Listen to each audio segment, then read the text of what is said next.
Oi, quarto ano, tudo bem? Hoje eu vou dar uma breve explicação para vocês sobre capitanias hereditárias.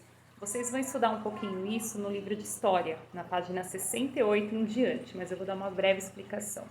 As capitanias hereditárias eram divisões que o rei fez do Brasil. O rei de Portugal, quando ele decidiu que o Brasil ia ser de Portugal, o que ele fez?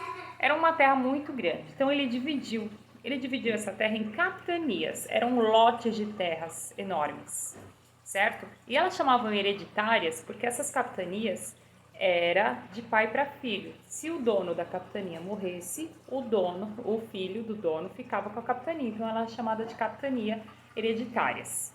Ele dividiu essas capitanias não aos pobres, aos que precisavam, ele dividiu para gente de confiança de Portugal, que queria vir, que queria ganhar dinheiro, que queria investir nesse negócio. Então ele dividiu para pessoas da confiança dele, pessoas lá de Portugal mesmo. Alguns, dependendo dos mais chegados, receberam até mais de um lote de terra, até mais que uma capitania.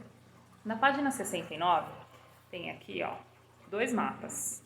Aqui é para vocês terem uma ideia de como é o Brasil hoje e como era a divisão da capitania. Tá vendo que aqui era quase listras na beira da praia que eles dividiram e colocaram os nomes. Alguns já são os nomes que tem hoje, alguns mudaram, tá? Só para vocês terem uma noção. Esses donos dessas capitanias, eles tinham que colonizar, tinham que colocar pessoas para trabalhar, tinha que colocar pessoas para morar, porque era uma terra muito grande e ele precisava que alguém cuidasse dessa terra. Então os donos muitas vezes dividiam em sesmarias. Eram como se pegasse o lote grande e dividisse em lotezinho menor para que pessoas pudessem trabalhar e cuidar da terra. Tinha algumas regras.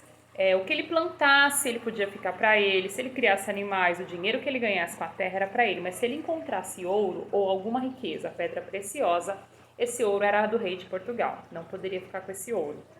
Era uma regra que o rei de Portugal fez para as capitanias, certo? Então essa divisão, chamada capitanias hereditárias, ela levou muitos anos mesmo. E aí o que aconteceu? Algumas capitanias, elas começaram a ganhar dinheiro plantando cana-de-açúcar. Porque a cana-de-açúcar, o açúcar, ele não era um produto como é barato hoje em dia, ele era um produto caro e ele muito procurado na Europa. E no Brasil, a cana-de-açúcar, ela nascia muito bem. Então eles começaram a plantar aqui e mandar para lá. Além do açúcar, eles faziam melado, aguardente, que é uma espécie de cachaça, pinga, e eles faziam o próprio açúcar, que ele não é aquele que a gente conhece hoje, aquele branquinho refinado, era um açúcar mais parecido de filmes em quadradinhos, não sei se vocês já viram, era um açúcar que eram bloquinhos mesmo, eles eram grudadinhos um no outro. E esse açúcar era exportado para a Europa inteira e era um produto caro, era um produto valioso. Nem todo mundo podia tomar açúcar, só quem tivesse um poder aquisitivo um pouco melhor, que tivesse um pouco mais de bem de vida podia tomar açúcar, porque ele é um produto caro.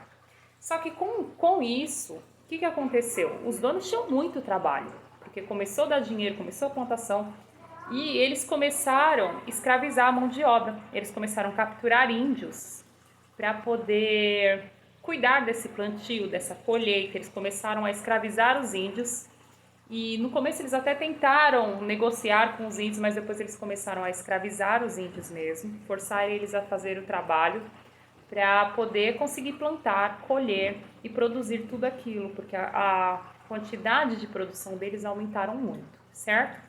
Então, é só para vocês entenderem um pouquinho como foi essa divisão de capitanias hereditárias. A gente vai falar mais um pouquinho sobre isso, mais nas próximas aulas. Vocês vão ler essas páginas e vão fazer algumas atividades, tá bom? Tchau, tchau!